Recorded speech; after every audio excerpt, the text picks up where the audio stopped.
ಇರುತ್ತೆ ಹೋದ್ರೆ ಅದಕ್ಕೆ ಹೊಸ ಮುಚ್ಚಳ ಹಾಕೊಂಡು ಏರ್ ಟೈಟ್ ಆಗಿ ಒಂದು ಸೊಳ್ಳೆ ಹೋಗೋಕೆ ಇಷ್ಟೊಂದು ಚಿಕ್ಕದೊಂದು ಇದು ಸಾಕು.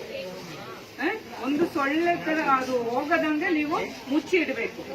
ಮುಚ್ಚಳ ಇಲ್ಲದಿದ್ರೆ ಒಂದು ಬಟ್ಟೆ ಕವರ್ ಮಾಡ್ಕೊಂಡು ಕಟ್ಟಿ ಇಟ್ಬಿಡಿ. ಸೀರೆ ಇಲ್ಲಾಂದ್ರೆ ಇಂಥದ್ದು ಶಾಲ್ ಕಟ್ಟಿ ಇಟ್ರೆ ಸೊಳ್ಳೆ ಒಳಗಡೆ ಹೋಗಲ್ಲ. ಮನೆಯಲ್ಲಿ ನೀರು ತುಂಬಿಸುವಾಗ ಕೂಡ ಹಂಗೇನೆ ಸರಿಯಾಗಿ ಮುಚ್ಚಬೇಕು. ಅದರಿಂದನೇ ಜಾಸ್ತಿ ಸೊಳ್ಳೆ ಬೆಳೆಯೋದು. ಈ ಏರಿಯಾದಲ್ಲಿ ನೋಡಿ, ಇದೆಲ್ಲ ನಾವು ಕಲೆಕ್ಟ್ ಮಾಡಿರೋದು ಈ ಏರಿಯಾದಿಂದ.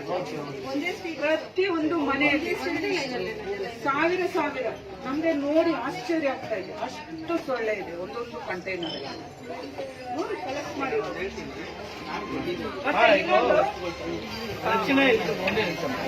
பிரச்சனை இருக்கிறதே ராவா தண்ணியில இல்ல, நம்ம குடிக்கிறதுக்கு வச்சுக்கிறோமே அந்த தண்ணியில.